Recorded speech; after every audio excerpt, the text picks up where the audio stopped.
Salam saudara-saudara, hari ini kita berselancar dalam kebenaran dalam seri kitab Matius yang sekarang sudah sampai Matius pasal 19 ayat 16 sampai ayat yang ke-22.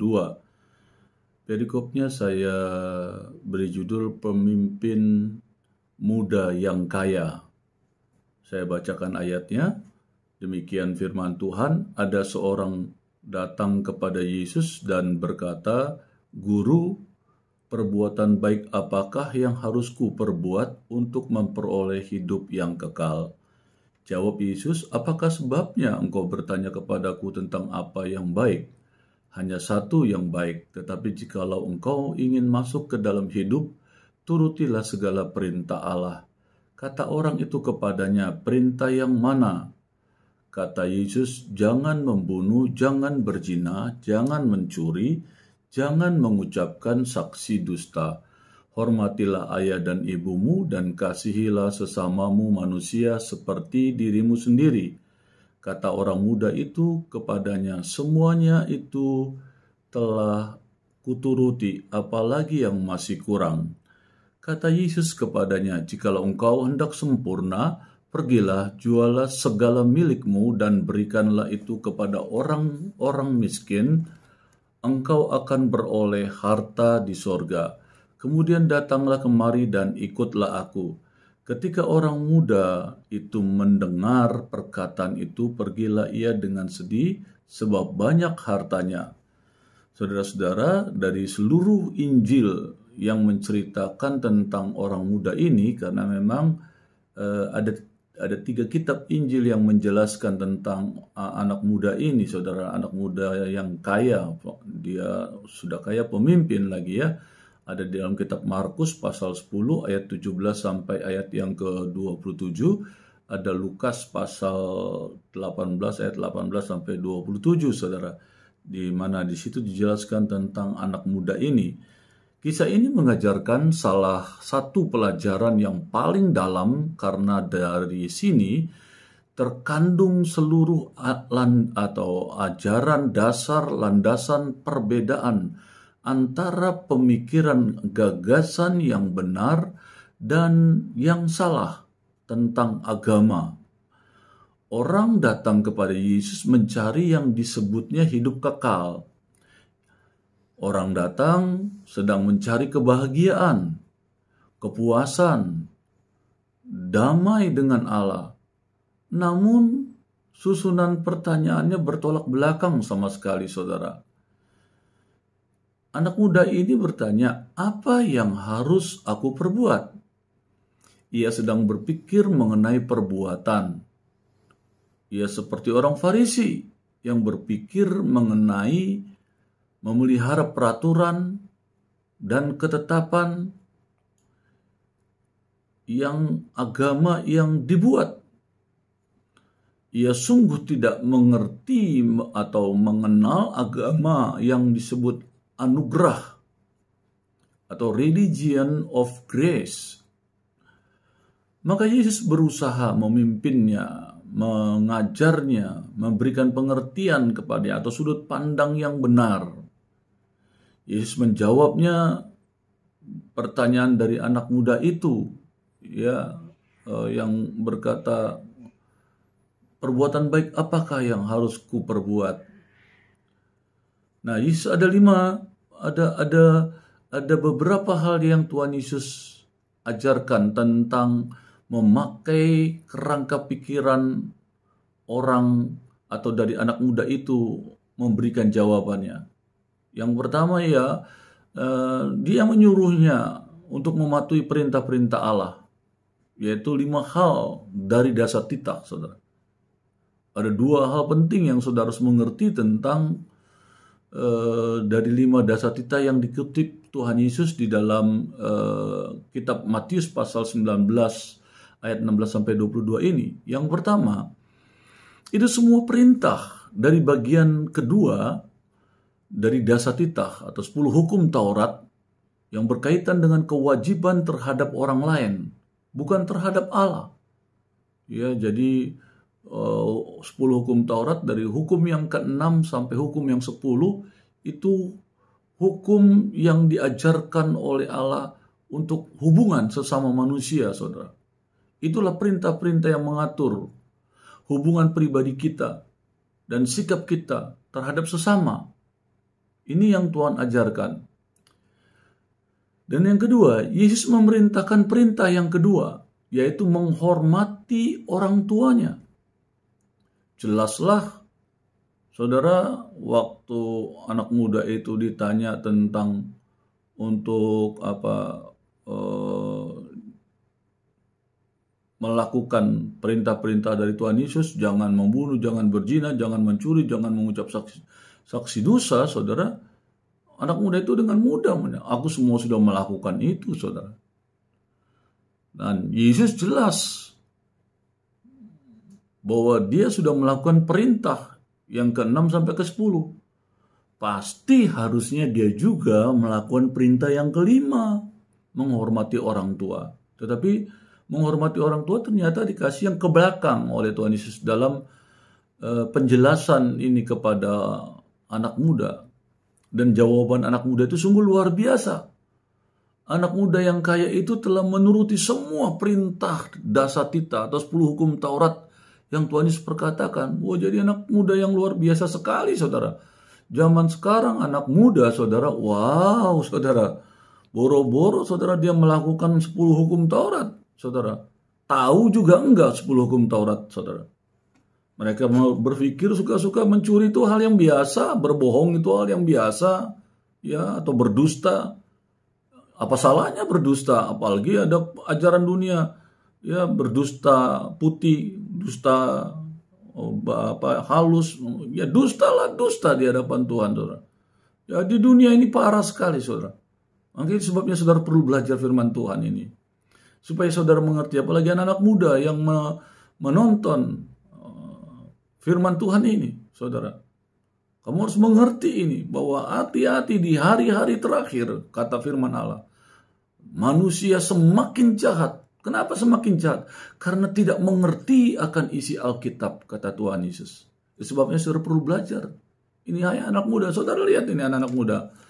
Seorang anak muda yang Tuhan Yesus ajarkan hari ini melalui Matius pasal 19 ayat 16 sampai 22 adalah anak muda yang hebat. Ya, di dalam kitab Lukas dijelaskan dia seorang pemimpin. Di kitab Markus dijelaskan dia orang kaya. Matius menjelaskan juga demikian. Dia orang muda yang kaya. Udah muda, pemimpin, kaya lagi. Dan firman Allah menjelaskan, dia menyatakan kepada Yesus, hukum Taurat pun dia sudah jalankan dengan baik. Saudara, jangan membunuh, berzina, mencuri, berdusta. Dia katakan semua sudah kulakukan. Wah, ini anak muda yang dahsyat sekali. Saya berharap kita hari-hari ini, saudara anak muda, yuk mari hiduplah dengan baik menurut kebenaran firman Allah. Walaupun ini belum cukup kalau menurut ajaran Kristus, saudara. Mencuri, jangan membunuh, jangan berzina. Ini belum cukup, saudara. Wah, luar biasa ya. Padahal ini bagian dari 10 hukum Taurat ya. Inti dari pengajaran perjanjian lama, saudara. Tentang perbuatan-perbuatan yang benar dari 10 hukum Taurat itu. Yang dari hukum yang ke-6 sampai hukum yang ke-10, saudara. Dan anak muda ini menjalankan dengan baik. Nah, jawaban anak muda ini sungguh luar biasa. Anak muda kaya, menuruti semua perintah dasar-dasar dari Tuhan. Luar biasa bukan? Anak muda yang keren, luar biasa, punya jabatan, pemimpin lagi. Dan anak muda ini melakukan perintah Taurat, sungguh luar biasa.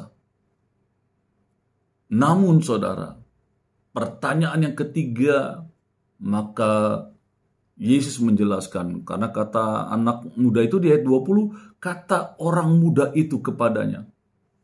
Jadi dia benar-benar ingin membuktikan kepada Tuhan Yesus, dia berarti tidak berani berbohong. Semuanya itu telah kuturuti, apalagi yang masih kurang. Wow, keren kan anak muda seperti ini. Dan ayat 21 Yesus katakan begini, jikalau engkau hendak sempurna, pergilah, Jualah segala milikmu dan berikanlah itu kepada orang-orang miskin, maka engkau akan beroleh harta di sorga. Kemudian datanglah kemari dan ikutlah aku. Saudara, dan Yesus memberikan pengertian kepada anak muda ini yang telah mengaku melakukan hukum Taurat. Secara legal ini sangat benar. Namun secara spiritual hal itu sama sekali belum, ya, atau dikatakan kurang benar karena sikapnya terhadap sesama salah. Salahnya di mana, Saudara? Sikapnya terhadap sesama penuh dengan kepentingan diri sendiri. Semuanya untuk menunjukkan bahwa dia orang yang baik, dia yang orang yang hebat. Itu tujuannya. Makanya dia bilang, saya sudah lakukan itu. Jadi sekarang saudara, banyak orang yang berbuat baik, saudara. Menjadi donatur, menjadi pemberi sembako dan sebagainya, itu kelihatan bahwa dia orang baik. Dia tidak melakukannya karena Tuhan sudah memberkati dia. Dan berkat yang ada padanya, dia mau kembalikan untuk kemuliaannya. Karena dia sudah dimuliakan oleh Tuhan. Dengan berkat-berkat keuangan yang berkelimpahan. Dengan jabatan yang luar biasa. Dengan kekayaan. Dengan kepandaian.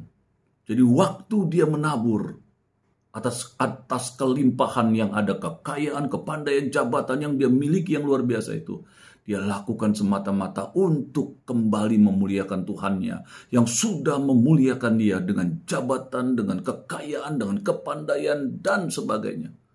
Tapi kita banyak sekali malah sebaliknya mencari hormat yang lebih lagi. Dengan berbuat baik, kita pengen kelihatan bahwa kita berbuat baik.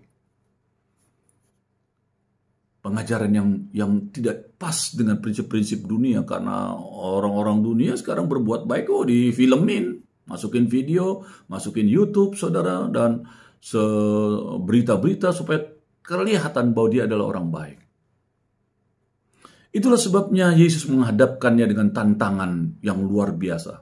Terus katakan, menjual seluruh hartanya dan membagikannya kepada orang-orang miskin. Dan perintah ini sangat mengagetkan, bahkan mengecewakan anak muda ini.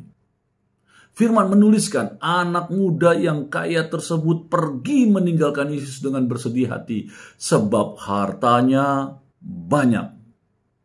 Saudara, itu ayat 22, ya, Matius 19 ayat 22. Ketika orang muda itu mendengar perkataan itu, pergilah ia dengan sedih, sebab banyak hartanya. Bagaimana saudara-saudara yang mendengar firman Tuhan hari ini? Kamu kaya? Kamu banyak uang, banyak harta, banyak segala-galanya? Sekarang Tuhan mau panggil saudara, mari melayani Tuhan. Tuhan gak nyuruh saudara jual kekayaannya seperti firman Tuhan yang ada. Tuhan yang katakan, ayo dengan apa yang ada padamu, layani aku. Dengan uangmu, layani aku. Dengan jabatanmu, layani aku. Dengan kepandaianmu, layani aku. Ayo, jangan cari kemuliaan lagi, karena engkau sudah mulia.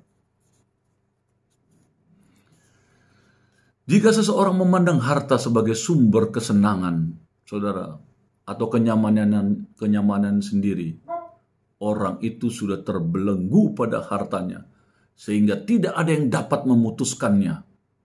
Belenggu atas kekayaan, jabatan, dan kehebatannya itu. Kecuali membuatnya seperti operasi membuang tumor, potong. Nah, Tuhan ajarkan itu. Jual semua yang mengikat kamu itu. Yaitu apa? Kekayaannya. Pusing. Gak mudah bukan? Saudara, kita juga gak mudah. Saudara. Menabur untuk orang-orang susah sekarang, saudara. Luar biasa, saudara. Gereja-gereja sangat membutuhkan pertolongan orang-orang yang sangat diberkati. Ayo, mari menabur. Untuk gereja banyak jemaat yang membutuhkan pertolongan, saudara. Baik dari kepandaian, baik dari sisi keuangan, karena membutuhkan dengan kondisi yang seperti sekarang ini. Saudara yang diberkati, dengar firman Tuhan ini. Saudara, Tuhan katakan begini, harta itu merupakan belenggu yang harus dihancurkan. Artinya, saudara, harta bukan dijual. Enggak, tidak sampai se-ekstrim itu ajarannya. Ini di dalam firman Tuhan untuk memberikan pengertian kepada saudara bahwa harta tidak segala-galanya. Tetapi harta bisa menjadi hal yang baik. Ini yang Tuhan mau saudara mengerti. Bila saudara memandang harta saudara sebagai sarana untuk menolong orang lain, harta itu menjadi mahkota bagimu. Jadi ciri khas Allah yang agung ialah bahwa ia begitu mengasihi sesama manusia sehingga ia memberi. Dia beri anaknya yang tunggal. Anaknya yang tunggal ditaruh di dalam dunia, memberi hidupnya untuk saudara dan saya supaya saudara dan saya diselamatkan. Tercurah darahnya, terpecah-pecah tubuhnya. Oleh karena itu, esensi hidup kekal bukanlah perhitungan cermat dalam mematuhi perintah hukum dan peraturan. Hidup kekal didasarkan pada sikap kemurahan hati yang penuh kasih dan yang rela berkorban terhadap sesama. Saudara tahu, dari 10 hukum Taurat itu ada 2 bagian. Kasihilah Tuhan Allahmu dengan segenap hatimu, kasihilah sesamamu manusia.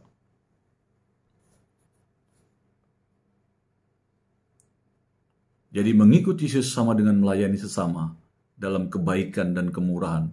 Sebab Kristus telah mati bagi saudara dan saya. Jadi orang muda yang kaya ini lebih mencintai dirinya sendiri daripada mencintai orang lain. Ingat baik-baik saudara. Tuhan katakan kasihilah Tuhan Allahmu, kasihilah sesamamu. Waktu kamu mencuri, kamu jahat terhadap sesama. Waktu kamu menipu, kamu jahat.